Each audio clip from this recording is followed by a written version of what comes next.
Okay, so this is basically the simplest version of butternut squash, right? It may be like, okay, you didn't have to show me that. Some people may think, but much like myself, when I first started learning how to put these, recipes together, I appreciated somebody showing me, so I'm just gonna show somebody else. All right, so you have one butternut squash, all right, and what I normally do is just cut off the top and cut off the bottom,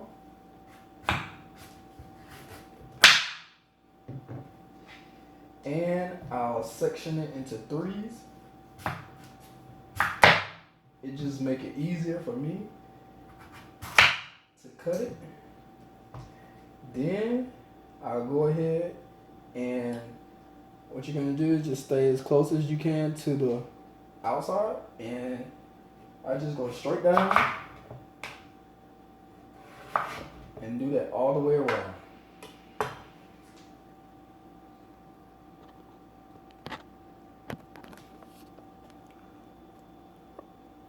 All right, so once you kind of get the butternut squash all peeled up, now this last piece is a bit of a trick, but I put the largest part down, and I just normally like to go down in a downward motion like that. Not much to it.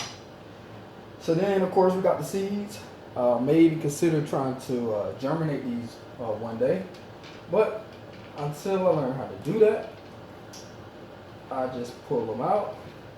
Pretty sure they could possibly be good for bacon.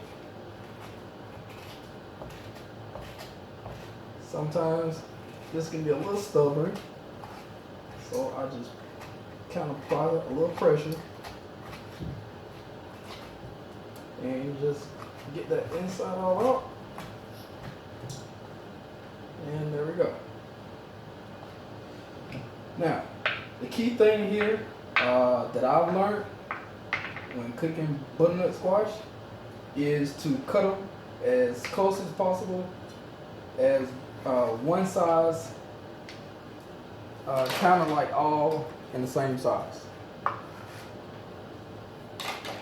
Butternut squash is definitely my staple.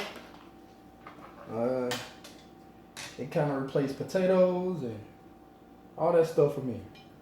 So what I like to do is just cut them into like threes, like so, and then cut them into fours. Place them in. I like to use my cast iron pan. If you can see that, I'm just putting them into my cast iron pan there. Or you can use any type of pan that you're going to place in the oven.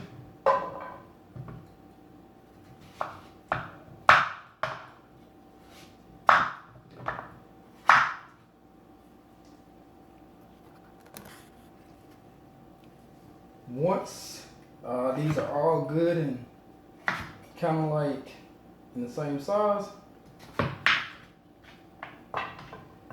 then we just go ahead and cut an onion.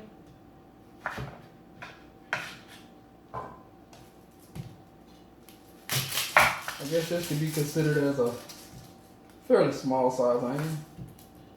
I've seen bigger onions, but if they were too big, I'm pretty sure they were genetically modified.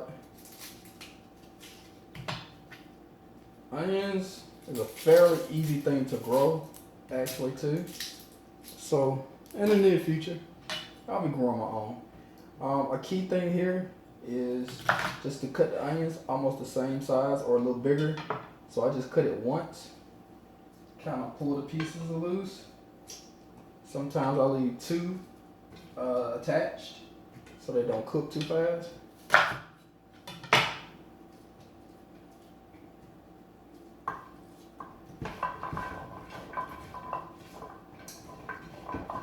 gonna just put one in there. And if you really like the onion taste, you can put one, you know, halfway done. So it's fairly easy selling from here. What I'll do is just get about a tablespoon or so salt, sprinkle it.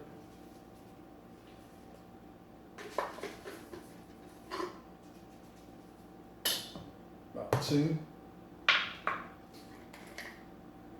Then I sprinkle a little onion powder.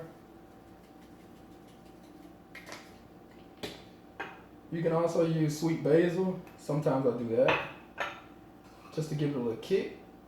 I do some cayenne pepper to offset that heat. I give it a little allspice, and then of course some sweetener, some blue agave. You can also throw some basil. Just chop it up. Make sure the basil kind of stay large, because you don't want it to, you know, fry up and burn. And then I just give them a toss, followed by a little oil. Since I'm going to be putting this in the oven, I try to use an oil that can withstand a lot of heat. So I use an avocado oil. Just give it a little drizzle. And I'm going to go ahead and just cut another onion, put it in halfway done, because these onions kind of do burn. Preset the oven to 400 degrees, if you can see that. And it's already preset it. Place them in, and there you go.